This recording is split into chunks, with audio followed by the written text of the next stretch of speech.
Hello dear friends, I am Professor D.M. Dharmadhikari, Director of Preeti Engineering Classes and Preeti Study Center. I welcome all of you for today's session. Friends, अगर आपने ये decide किया है कि मुझे degree engineer बनना है तो आपके पास दो ऑप्शंस है। पहला ऑप्शन है एक तो डिप्लोमा कंप्लीट करके डिग्री कंप्लीट करने का, और दूसरा ऑप्शन ये है कि 11th-12th कंप्लीट करके डायरेक्ट डिग्री के लिए एडमिशन लेने का।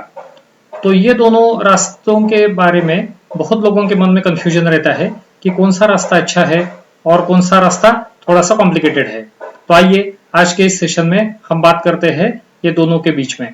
यह दोनों की कंपैरिजन में आपको पता चलेगा कि कौन सा रास्ता आपके लिए सही है और कौन सा नहीं है। सबसे पहले हम बात करेंगे ड्यूरेशन के बारे में। सी फ्रेंड्स, दोनों के लिए ड्यूरेशन जो है वो टोटली सेम है।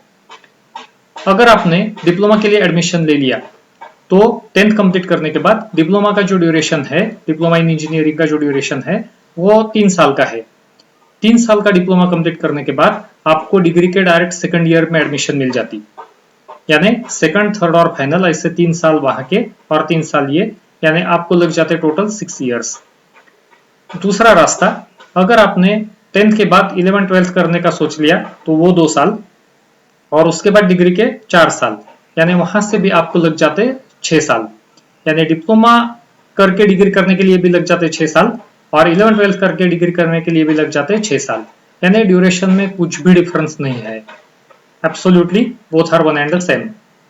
उसके बाद सबसे इंपॉर्टेंट पॉइंट आ जाता है वो फीस का। डिप्लोमा के लिए फीस के लिए बहुत अच्छी स्कीम गवर्नमेंट ने निकाली है। Depending upon your category government से कुछ फी रिफंड मिल जाती। अगर आप एससी और एसटी कैटेगरी के हैं तो आपको कुछ भी फीस कॉलेज में भरने की जरूरत नहीं पड़ती। डिप्लोमा के कॉलेज की जो फीस है उसमें वेरिएशन बहुत ज्यादा है। 50,000 से लेके 75,000 तक फीस डिपेंडिंग अपॉन कॉलेज रहती है एक साल के लिए। लेकिन आपकी कैटेगरी के हिसाब से गवर्नमेंट की तरफ से कुछ परसेंटेज ऑफ फीस आपको रिफंड मिल जाती। जैसे कि आप एससी एसटी अगर है तो आपको कुछ भी फीस भरने की जरूरत नहीं, यानी 3 साल का आपका जो डिप्लोमा है वो एब्सोल्युटली फ्री में हो जाता। आप अगर ओबीसी, ईबीसी या इकोनॉमिकली वीकर सेक्शन यानी ईडब्ल्यूएस की कैटेगरी में से अगर है तो आपकी ट्यूशन फी में से 50% फीस गवर्नमेंट से रिफंड हो जाती, यानी 50% का मुनाफा आपका इधर हो जाता। आप अगर सिर्फ ओपन मेरिट के अगर है तो आपको पूरी फीस भरनी पड़ती है, जो डिपेंडिंग अपॉन कॉलेज 50,000 60,000 के आसपास वगैरह जो रहती है वो आपको भरना पड़ता है डिप्लोमा के लिए। 11th-12th की अगर बात की तो कॉलेज की जो फीस है वो 10,000 से 15,000 के रेंज में, एक्सट्रीम कंडीशन में वो 20,000 के आसपास है एक साल के लिए। यानी 2 साल में आपको ज्यादा से ज्यादा भरना पड़ता है 25 से 30,000 रुपए। डिप्लोमा में कैटेगरी टू कैटेगरी बहुत ज्यादा डिस्काउंट अगर आपको मिल जाता। और बहुत सारे पॉलिटेक्निक ने अभी एक स्कीम ऐसी भी निकाली है कि आपको अगर अच्छे परसेंटेज है, अबव 80% मार्क्स अगर आपको 10th में है या अबव 85% है, कॉलेज टू कॉलेज परसेंटेज में वेरिएशन है, अगर अच्छे मार्क्स आपको है तो वो कॉलेज की तरफ से आपको फीस में 50%, 60%, किसी किसी कंडीशन में तो 70% डिस्काउंट तक मिल जाता है। तो ये बहुत अच्छी बात है डिप्लोमा करने वाले स्टूडेंट्स के लिए। तीसरा जो पॉइंट है वो पॉइंट है सीट्स अवेलेबिलिटी के बारे में। 11th-12th करके जो स्टूडेंट्स डिग्री के लिए जानने जाते हैं उनके लिए 100% सीट्स अवेलेबल रहते हैं। यानी एक आधे कॉलेज में कंप्यूटर के 60 सीट, मैकेनिकल के 60, इलेक्ट्रिकल के 60, डिपेंडिंग अपॉन दैट उनके लिए पूरे सीट्स रहते हैं। लेकिन डिप्लोमा करके जो स्टूडेंट्स डिग्री करने के लिए जाते हैं उनके लिए ओनली 10% सीट्स अवेलेबल रहते हैं। यानी एक कॉलेज में अगर 60 की इनटेक है समझिए कंप्यूटर की, तो जो स्टूडेंट कंप्यूटर डिप्लोमा करके डिग्री के एडमिशन के लिए जाता है उसके लिए 10% ऑफ 60 यानी सिर्फ 6 सीट्स रिजर्व रहते हैं। वही बात मैकेनिकल के लिए है, वही इलेक्ट्रिकल के लिए, वही कंप्यूटर के लिए।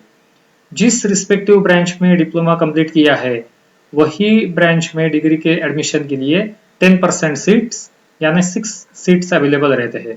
वो 6 सीट में वापस रिजर्व एंड अनरिजर्व सीट ऐसे दो बाइफर्केशन हो जाता। 3 सीट्स रहते हैं ओपन के लिए, 3 सीट्स रहते हैं रिजर्व कैंडिडेट्स के लिए। तो ये एक बात इंपॉर्टेंट है, यानी डिप्लोमा करके डिग्री करने के लिए जो सीट्स बचते हैं वो बहुत कम है, ओनली 10%। ये डिप्लोमा का एक ड्रॉबैक है। फ्रेंड्स, ये कंपैरिजन में मैंने जितने भी पॉइंट्स रेड कलर में लिखे हैं वो डिप्लोमा के लिए ड्रॉबैक है, और ब्लू कलर में जितने भी पॉइंट्स लिखे हैं वो वो डिप्लोमा के लिए ड्रॉबैक है, और ब्लू कलर में जितने भी पॉइंट्स लिखे हैं वो डिग्री के लिए बेनिफिशियल है। तो ये बात आप ध्यान में रखिए। चौथा पॉइंट है कोचिंग क्लासेस का। देखिए फ्रेंड्स, कोचिंग क्लासेस 11th-12th के लिए हर एक स्टूडेंट को ज्वाइन करना ही पड़ता है। वो लोग बहुत कम कॉलेज अटेंड करते हैं, लेकिन ये कोचिंग क्लासेस की जो फीस है वो पर एनम 2.5 लाख से लेकर 3 लाख तक है। यानी 2 साल में आपके करीब करीब 5 से 6 लाख रुपए सिर्फ कोचिंग क्लासेस के ऊपर खर्च हो जाते, अगर आप 11th-12th करके डिग्री करने के लिए सोच रहे हैं तो। कॉलेज की फीस अलग, जो मैंने पहले से ही बता दी। लेकिन डिप्लोमा के लिए कोचिंग क्लासेस की जो फीस है वो इतनी ज्यादा नहीं है। एक सब्जेक्ट की एक सेमेस्टर की फीस 3,000 से लेके 5,000 तक, यानी बहुत कम फीस है। डिप्लोमा फर्स्ट सेमेस्टर के लेके लास्ट सेमेस्टर तक अगर आपने 20 सब्जेक्ट्स की भी ट्यूशन ज्वाइन की तो ज्यादा से ज्यादा आपके 70-80 हजार मैक्सिमम कंडीशन में 1 आधा लाख रुपए खर्च होने वाले हैं। लेकिन 11th-12th अगर करने के लिए आप जाते हैं तो आपके 5 से 6 लाख रुपए ये 2 साल में खर्च होते ही है।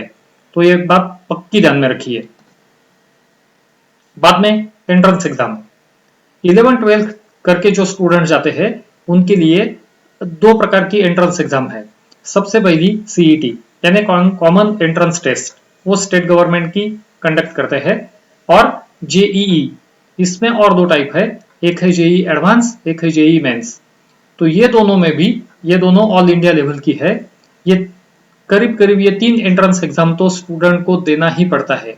लेकिन डिप्लोमा कंप्लीट करके डिग्री करने के लिए जो भी स्टूडेंट जाते हैं उनको कुछ भी एंट्रेंस एग्जाम देने की जरूरत नहीं है। उनके लिए सिर्फ और सिर्फ उनके फाइनल ईयर के जो एग्रीगेट मार्क्स है उसके हिसाब से उनको डिग्री के लिए एडमिशन मिल जाती है। जितने अच्छे मार्क्स फाइनल ईयर के उतना अच्छा इंजीनियरिंग कॉलेज उनको मिल सकता है। बाद में स्टूडेंट्स बेसिक कंसेप्ट्स या बेसिक आइडिया जो है वो डिप्लोमा करके जो स्टूडेंट्स आते हैं उनको थोड़ा सा बेनिफिट कैसे मिलता है। देखिए, डिप्लोमा में वो स्टूडेंट जो सब्जेक्ट्स पढ़ते हैं वही सब्जेक्ट ज्यादा डेप्थ में डिग्री के लिए है, उनकी डिफिकल्टी लेवल भी बहुत ज्यादा है, लेकिन वो सब्जेक्ट का थोड़ा इंट्रोडक्टरी उनको मालूम रहता है, थोड़ी बेसिक आइडिया उनको मालूम रहती है। लेकिन 11th-12th करके जो स्टूडेंट्स आते हैं उनके लिए वो पूरे के पूरे सब्जेक्ट्स बहुत नए रहते हैं। तो ये एक पॉइंट है। मैथ्स के जो कंसेप्ट है, लेकिन इसके लिए देखिए डिप्लोमा के जो स्टूडेंट्स है ये यहाँ पे वीकर साबित हो जाते।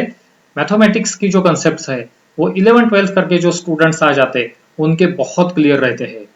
फिजिक्स, केमिस्ट्री, उनका वो बहुत अच्छा फाउंडेशन क्लियर रहता है, इसलिए वो स्टूडेंट की थ्योरेटिकल कंसेप्ट में वो बहुत जल्दी जल्दी पढ़ते हैं। तो ये एक बेनिफिट है। Job opportunities. देखिए, डिप्लोमा कंप्लीट करने के बाद एक आधे स्टूडेंट ने अगर ऐसा सोचा या ऐसा डिसाइड किया कि मुझे जॉब करना है, हो सकता है फैमिली मैटर और बाकी कुछ भी कंडीशन की वजह से, तो वो जॉब कर सकता है, उसे जॉब मिल सकता है। लेकिन 11th-12th करने के बाद अगर एक आधे स्टूडेंट ने सोचा कि मुझे जॉब करना है तो ये मुमकिन नहीं है। ब्रांच सिलेक्शन ये बहुत एक इंपॉर्टेंट क्राइटेरिया है। 10th करके जो स्टूडेंट डिप्लोमा के लिए जाते हैं उनका ब्रांच सिलेक्शन बहुत पर्टिकुलर नहीं रहता। वो देखते हैं कि ठीक है, मेरे फ्रेंड ने ये ले लिया, मेरे ब्रदर ने ये लिया था, मेरे सिस्टर ने लिया था, या वो बोल रहे हैं वो मैं ले लेता, क्योंकि मैच्योरिटी इतनी नहीं रहती, एज कम रहता है। 11th-12th करके जो स्टूडेंट्स जाते हैं उनके 2 साल में काफी मैच्योरिटी बढ़ जाती है और वो डिसाइड कर सकते हैं कि कौन सी ब्रांच में आगे चल के स्कोप है, हमने क्या करना चाहिए, आगे फ्यूचर कौन कौन से ब्रांचेस में है। तो वो ब्रांच सिलेक्शन जो है वो उनके लिए बहुत अच्छा रहता है। अच्छा ब्रांच वो सिलेक्ट कर सकते हैं 11th-12th करने के बाद अगर डिग्री के लिए जाते हैं तो। प्रैक्टिकल नॉलेज के बारे में डिप्लोमा का बहुत सारा जो सिलेबस है वो थोड़ा सा प्रैक्टिकल ओरिएंटेड कर दिया है, तो ये स्टूडेंट के प्रैक्टिकल नॉलेज या प्रैक्टिकल काम करने की जो आदत है वो उनको लग जाती, प्रैक्टिकल नॉलेज उनका बढ़ जाता। लेकिन डिग्री 11th-12th करके जो स्टूडेंट्स आ जाते उनको पूरे सब्जेक्ट्स नए रहते हैं, इसलिए उनको प्रैक्टिकल नॉलेज के बारे में ज्यादा जानकारी नहीं रहती। फिजिक्स, केमिस्ट्री और मैथमेटिक्स ये 3 सब्जेक्ट में ही उनकी स्टडी हो जाती 2 साल के लिए। तो थ्योरेटिकल कंसेप्ट उनके बहुत पक्के रहते हैं, उनका इंटेलेक्चुअल लेवल बहुत अच्छा रहता है, लेकिन डिप्लोमा के स्टूडेंट्स का प्रैक्टिकल नॉलेज थोड़ा बहुत ज्यादा रहता है। देन फ्रेंड्स, बहुत कुछ स्टूडेंट मुझसे पूछते हैं कि बीटेक अच्छा है या बीई, दोनों में डिफरेंस क्या है? तो दोनों में डिफरेंस कुछ भी नहीं है, दोनों एक जैसा ही है। सिर्फ आईआईटीज और एनआईटीज में जो डिग्री मिलती है, या प्राइवेट कॉलेजेस भी बहुत सारे हैं कि जिसमें बीटेक जैसी डिग्री मिल जाती है। टेक्नोलॉजी अगर किसी कॉलेज के नाम में है तो उधर से जो डिग्री मिलती है उससे बैचलर ऑफ टेक्नोलॉजी वो बोलते हैं, और इंजीनियरिंग जो कॉलेजेस के नाम में है उन वहां से जो डिग्री मिल जाती है उसे बैचलर ऑफ इंजीनियरिंग यानी बीई बोलते हैं। दोनों 100% इक्विवेलेंट है, लेकिन आईआईटी और एनआईटीज का जो स्टैंडर्ड है वो बहुत अच्छा है, बहुत ज्यादा है। एक और बात है, 11th-12th करके जो स्टूडेंट्स जाते हैं उनको आईआईटी और एनआईटी में सिलेक्शन होने के चांसेस रहते हैं, लेकिन वो चांसेस बहुत कम है। एक आधे शहर में, अच्छे से शहर में या एक आधे डिस्ट्रिक्ट में हार्डली 0.1%, 0.2% इतने कम मात्रा में स्टूडेंट सिलेक्ट हो जाते हैं आईआईटीज और एनआईटीज के लिए। लेकिन वो कंपटीशन में लाखों स्टूडेंट्स हर साल अपीयर होते हैं, और सिलेक्शन का उनका जो क्राइटेरिया है, सिलेक्शन का जो परसेंटेज है वो बहुत कम है।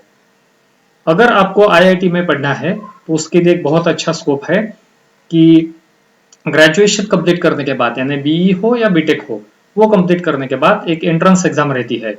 जो एंट्रेंस एग्जाम हर एक डिग्री होल्डर दे सकता है जिसने बैचलर ऑफ इंजीनियरिंग या बैचलर ऑफ टेक्नोलॉजी कंप्लीट किया है। वो एग्जाम का नाम है गेट, यानी graduation aptitude test for engineering. ये exam all over India basis है, कॉम्पिटिटिव टाइप की एग्जाम है। जितने अच्छे मार्क्स आप स्कोर करेंगे उसके हिसाब से आपको कॉलेज अलॉट हो जाता, और उसके बाद आप एमटेक कर सकते हैं या एमई कर सकते हैं।